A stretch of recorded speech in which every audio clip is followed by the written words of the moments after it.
Subscribe करें हमारे YouTube channel साधना gold को और पाएं वीडियो सबसे पहले। और हाँ, बेल आइकन दबाना ना भूलें। गुरुवं गुरुवं गुरुवं गुरुवं शरणं गुरुवं शरणं। नमस्कार दर्शकों, बहुत बहुत स्वागत है आप सभी का हमारे विशेष कार्यक्रम दिशा धाम में और मैं हूं आपके साथ निशा। दर्शकों, दिशा धाम एकमात्र ऐसा कार्यक्रम है जिसके साथ जुड़कर आप अपने जीवन की तमाम समस्याओं का समाधान पा सकते हैं। आप आध्यात्म की दुनिया में अपने कदमों को बढ़ा सकते हैं। अगर कोई भी हीलिंग कोर्स आप करना चाहते हैं तो भी आप जुड़ सकते हैं।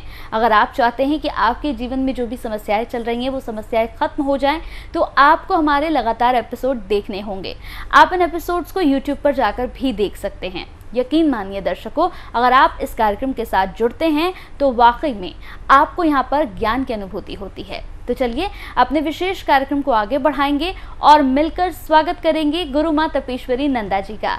गुरु माँ, बहुत बहुत स्वागत है आपका। तो दर्शकों, अपने विशेष कार्यक्रम को आगे बढ़ाते हुए आज हम बात करेंगे कि जो लोग अध्यात्म की दुनिया में यहाँ पर पूर्णता से नहीं जा पाते हैं, आखिर वो अपने जीवन को सफल कैसे बनाएं।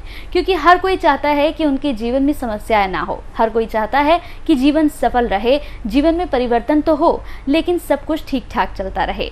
ये कैसे होगा, किस तरह से आपके जीवन में परिवर्तन तो आएगा लेकिन समस्याएं नहीं होंगी, आज हम इसी पर बात करेंगे। गुरु माँ, आज मेरा यहाँ पर जो मुद्दा है वो बेहद सरल है और सबसे बड़ी बात यह है कि जो लोग पूर्णता से नहीं जा सकते हैं अध्यात्म की दुनिया में या अध्यात्म में जुड़ नहीं सकते हैं, वो अपने जीवन को किस तरह से सरल बनाए, किस तरह से परिवर्तन तो आए लेकिन जीवन में सब कुछ ठीक रहे। देखिए निशा जी, जरूरी नहीं है कि प्रत्येक व्यक्ति आध्यात्मिक होकर ही अपने जीवन को सफल बना सकता है। हमारे जीवन में बहुत सारी ऐसी छोटी छोटी बातें होती हैं जो हम उन पर अगर ध्यान रखें तो अपने जीवन को सफल बना सकते हैं। अगर हम अपनी संस्कृति की बात करें, अपने वेद और शास्त्रों की बात करें, अपने देवी देवताओं की बात करें, अपने संस्कृति के अनुसार जो हमारे घर में पर्व किए मनाए जाते हैं, या हम जो भी कोई कार्य कर रहे हैं, चाहे वह ग्रह नक्षत्रों को लेकर है या फिर प्रकृति के द्वारा प्राप्त जड़ी बूटियों के उपयोग से करते हैं, तो हम अपने जीवन में बहुत कुछ कर सकते हैं। मैंने बात की अपनी संस्कृति के अनुसार पर्वों की। तो जो पर्व होते हैं हमारे जीवन में, हमारी अगर संस्कृति में पर्वों का महत्व है, हर धर्म में जो है पर्व मनाए जाते हैं, चाहे वह हिंदू है, मुस्लिम है, ईसाई हैं या सिख हैं, सबके अपने अपने पर्व होते हैं। और ये सब आप सभी जानते हैं कि पर्वों के समय जो आपके अंदर ऊर्जा होती है उसकी अनुभूति आपने स्वयं से भी की है। उसके लिए मुझे शायद बताने की आवश्यकता नहीं है। वो मैं इसलिए बता रही हूँ कि उस समय की जो एनर्जी होती है, जो हमने पर्व हम मना रहे हैं, जिस तरीके से हम मनाते हैं, उसकी खुशियाँ हमें अंदर से उस पर्व को मनाने के लिए उत्साहित करती हैं। अगर हमारे जीवन में ये पर्व ना हो, ये धर्म ग्रंथ ना हो, देवी देवताओं की मान्यता ना हो, तो हम जो है जीवन में कुछ भी नहीं कर पाएंगे।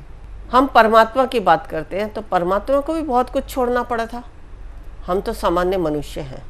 अगर हम इन छोटी छोटी बातों पे दुखी हो जाते हैं कि हमारा ये छूट गया, वो छूट गया, हमें ये नहीं मिला, वो नहीं मिला, तो हम जो है दुखों को अपने पास अपने ही द्वारा आमंत्रित करते हैं।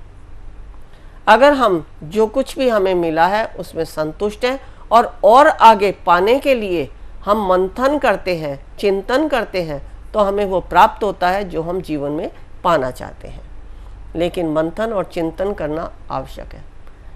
देखिए, जब लक्ष्मी जी को श्राप मिला था और पूरी सृष्टि से जो है लक्ष्मी समाप्त हो गई थी, यहाँ तक कि देवी देवताओं के जो गहने थे वो भी नहीं रहे थे, तब भगवान ने, ब्रह्मा विष्णु महेश ने जो समुद्र मंथन की बात की, उस मंथन के द्वारा ही 14 प्रकार के रत्न आए जो देवताओं को भी मिले और असुरों को भी मिले। तो इन सारे जो हमारे शास्त्रों में जो ये कथाएं हैं या जो हम देख रहे हैं या जो सुनते हैं, इनको देखते हुए अगर हम अपने जीवन में मंथन करते हैं कि क्या हमने पाया है और क्या हम पाना चाहते हैं, तो उसके लिए हमें कैसे मंथन करके किस प्रकार के विचारों से कि आज अगर हम जीवन में कुछ पाना चाहते हैं तो उसके लिए हम क्या करें। ना कि दुखी होकर बैठ जाएं। बहुत सारे लोग होते हैं जो दुखी होकर बैठ जाते हैं लेकिन करना कुछ नहीं चाहते। वो ही चाहते हैं कि हमें सब कुछ करा कराया मिल जाए, चाहे वह शरीर के रोग क्यों ना हो, उनको ठीक करने के लिए वो गाते रहेंगे दिन भर कि मेरे ये बीमारी है, मेरे वो बीमारी है, लेकिन उनके लिए अगर कोई उपाय भी बताया जाए तो वो उनकी समझ में नहीं आता।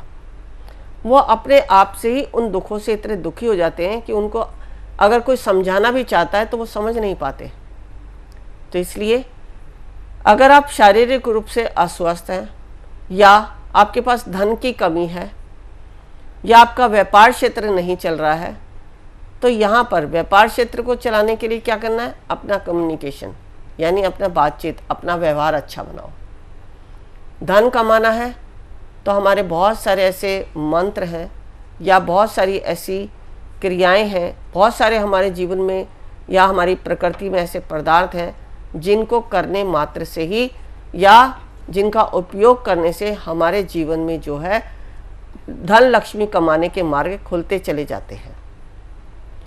अब अगर हम बात करते हैं शारीरिक रोगों की, जो कि अभी मैंने बताया था कि बहुत सारे लोग होते हैं कि अपने रोगों से दुखी रहते हैं, लेकिन अगर वो मंथन करें तो शायद उनका कारण निकल जाए। हो सकता है किसी ग्रह नक्षत्रों के कारण हो सकता है उसके घर का वास्तु बिगड़ा हो सकता है कि उसके जो विचार है वही जो है नेगेटिव हो, उसके कारण वो और ज़्यादा नेगेटिव होता जा रहा है। लेकिन अगर उसके विचार नेगेटिव हो रहे तो भी उसके पीछे जो है ग्रह नक्षत्रों का कारण है, या उसके घर का वास्तु है, या उसके आसपास जो व्यक्ति रहते हैं उनके विचार हैं, या उनका भी जो ग्रह नक्षत्रों की स्थिति उस पर प्रभाव पड़ता है।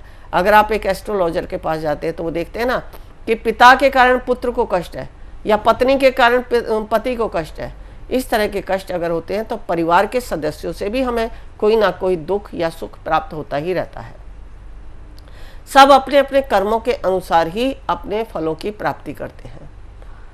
हो सकता है अगर उसके जीवन में कोई कष्ट है उस व्यक्ति के, तो उसके अपने परिवार के किसी व्यक्ति के कारण हो, या उसके परिवार में किसी व्यक्ति ने ऐसा कोई कर्म कर दिया जिसके कारण वो डिप्रेशन में जाता जा रहा है, और उसके पीछे हमें क्या देखना है इसका अगर उसने मंथन कर लिया तो वो अपने इन दुखों से बाहर निकल जाता है।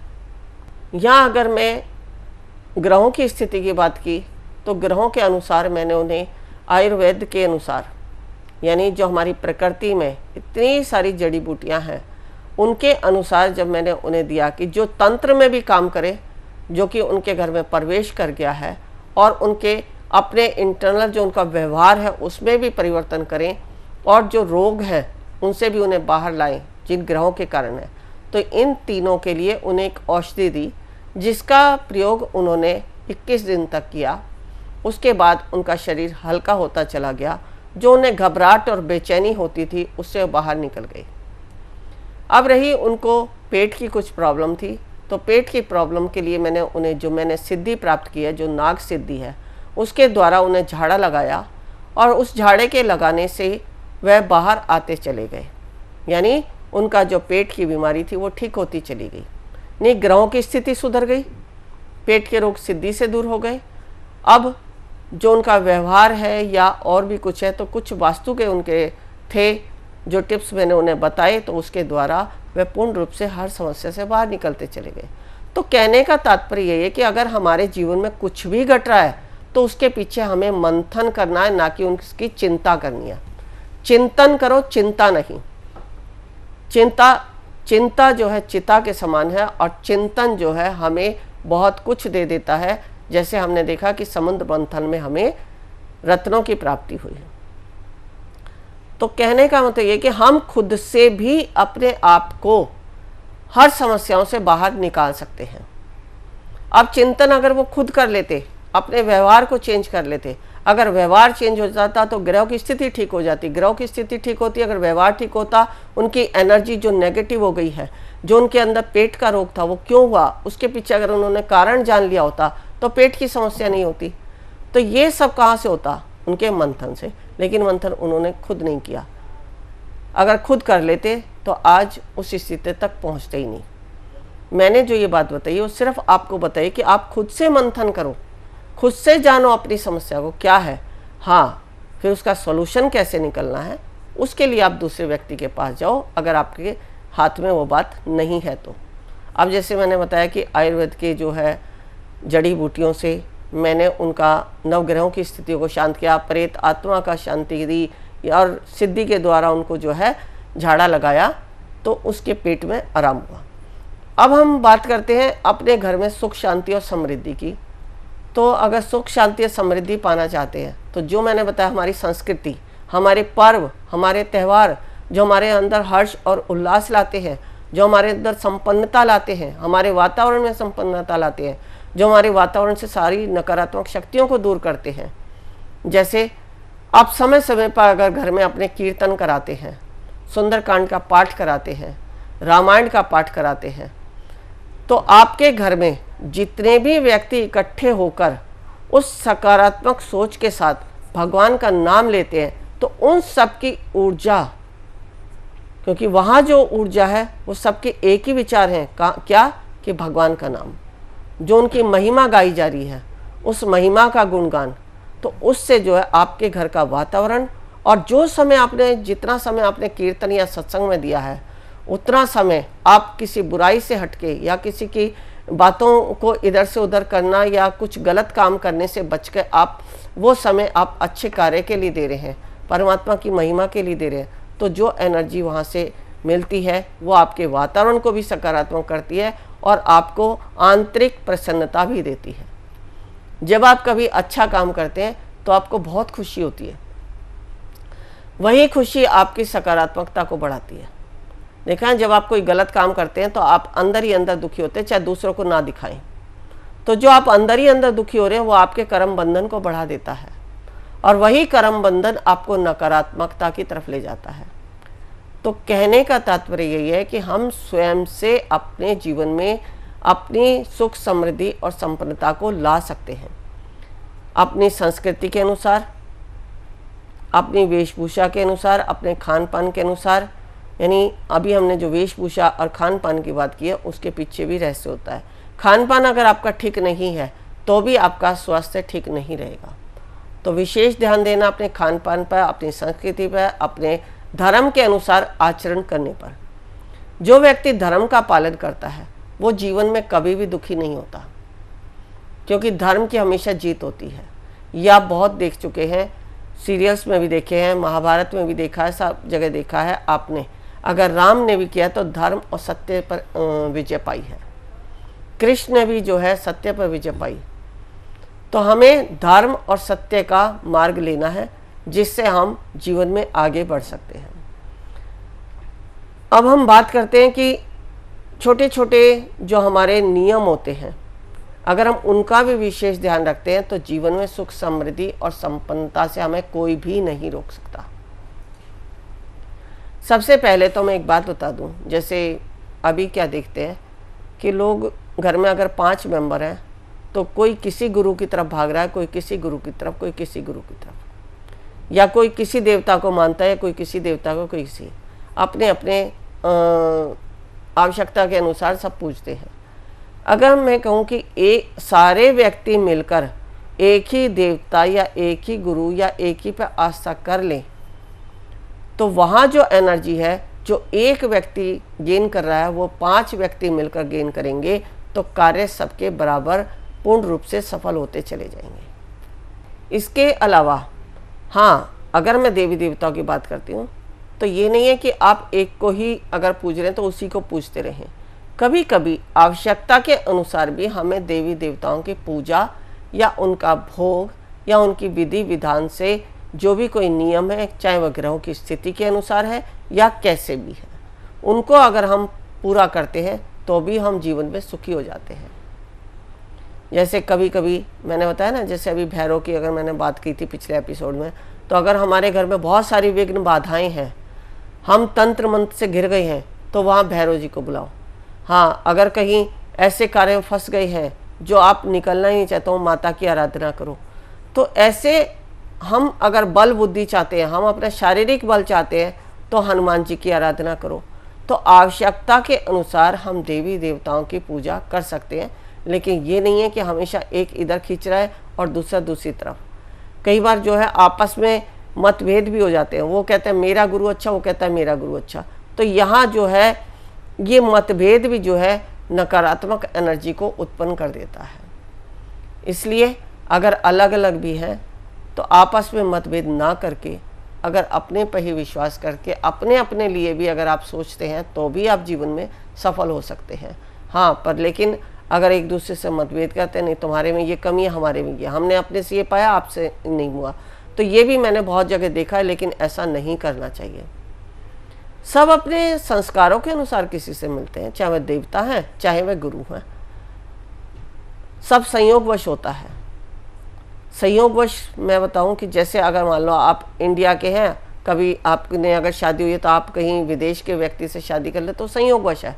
ये नहीं है कि आपने पहले उसे देखा या जाना है, तो सब संयोगवश होता है। आप किसी गुरु से मिले या अचानक आपके अंदर जिज्ञासा होगी कि मैं इस देवता की पूजा करूं, वो सब संयोगवश हो रहा है। क्योंकि यूनिवर्स में सब कुछ है जो हमें हमारे आवश्यकता के अनुसार, हमारे संस्कारों के अनुसार, हमारे व्यवहार के अनुसार मिलता रहता है। तो इसलिए हमें अपना व्यवहार, अपनी आवश्यकता और जो भी कुछ हमारे साथ घट रहा है उस पर मंथन करके चलते हैं तो हमें जीवन में बहुत कुछ मिल जाता है। हाँ, एक बात और मैं बता दूं, प्रत्येक व्यक्ति अगर अपने जीवन में एक बोरी अनाज पक्षियों को देता है तो वह उसका सबसे बड़ा दान होता है। अब इस दान के विषय में मैं अपने अगले एपिसोड में बताऊंगी कि दान कहाँ और किस प्रकार से देना चाहिए और किस प्रकार से नहीं। कभी कभी दान देना भी हमारे लिए जो है नुकसान दे जाता है। अब ये कहाँ देना है, कहाँ नहीं देना, ये मैं अपने अगले एपिसोड में बताऊंगी, क्योंकि समय का अभाव होता है। 20 मिनट ये नहीं पता लगते कब पूरे हो गए। तो बिल्कुल दर्शकों, अगर आप भी चाहते हैं इसी तरह का ज्ञान प्राप्त करना तो आप कॉल कर सकते हैं। आपने देखा कि अगर जिस तरह से यहाँ पर गुरु माँ ने बताया कि जो लोग पूर्णता से अध्यात्म की ओर नहीं जा सकते उनको क्या करना चाहिए, वो क्या कर सकते हैं, इसके साथ ही कई और ज्ञान की बातें भी यहाँ पर गुरु माँ ने बताई। सबसे ज़रूरी होता है दर्शकों कि आप हमेशा पॉजिटिव रहें। अगर आप पॉजिटिव रहेंगे तो आपके आसपास का जो माहौल होगा वो भी पॉजिटिव होगा, और इसके साथ ही आप जो भी काम करेंगे अपने जीवन में, आप जिस भी रास्ते पर चलेंगे वो आपको बेहद सरल लगेगा, क्योंकि आप अंदर से पॉजिटिव रहेंगे। लगातार गुरु माँ भी आपसे यही कहती हैं कि पॉजिटिव रहना बहुत ज़्यादा ज़रूरी होता है। तो वक्त की कमी होती है हमारे पास दर्शकों, लेकिन फिर भी पूरा प्रयास करते हैं कि गुरु माँ आपसे तमाम यहाँ पर ज्ञान की बातें करें और साथ ही साथ आपको बहुत कुछ यहाँ पर सिखाएं। अगर आप भी चाहते हैं कोई हीलिंग कोर्स करना, या आप चाहते हैं अध्यात्म की ओर बढ़ना, या फिर आप कोई कोर्स करना चाहते हैं, आप गुरु माँ से मिलना चाहते हैं, तो ये बेहद सरल है। टीवी स्क्रीन पर आप देख रहे होंगे जो नंबर्स यहाँ पर फ्लैश हो रहे हैं, इन नंबर्स पर आप कॉल कर सकते हैं और एक छोटा सा अपॉइंटमेंट लेने के बाद गुरु माँ से आप मुलाकात भी कर सकते हैं।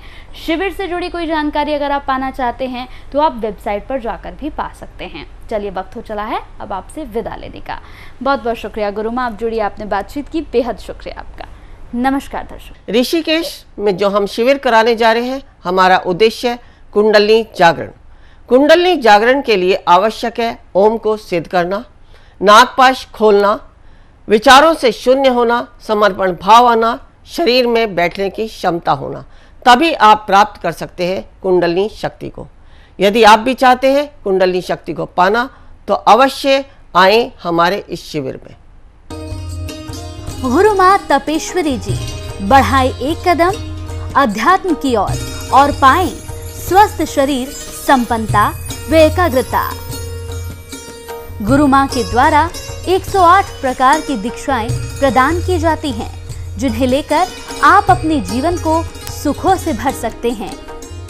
आप गुरु माँ से ध्यान व उपचार पद्धतियाँ सीख सकते हैं, जैसे मुद्रा विज्ञान, साधना से सिद्धियों की ओर, तत्व ज्ञान, लामा फेरा, तनाव, डिप्रेशन, पागलपन, नजर दोष, टोने टोटके में अत्यंत प्रभावी, योग माया, रोगी को रोग मुक्त करना, हुंकार विद हलीम बौद्धिक, विकास एवं लक्ष्य प्राप्ति हेतु, टिंटी सर्कल, एकाग्रता बढ़ाने के लिए। हमारा पता है गुरु माँ Tapeshwari ji Ashram, Dishadham, near Delhi Singhu border, pin code 131028।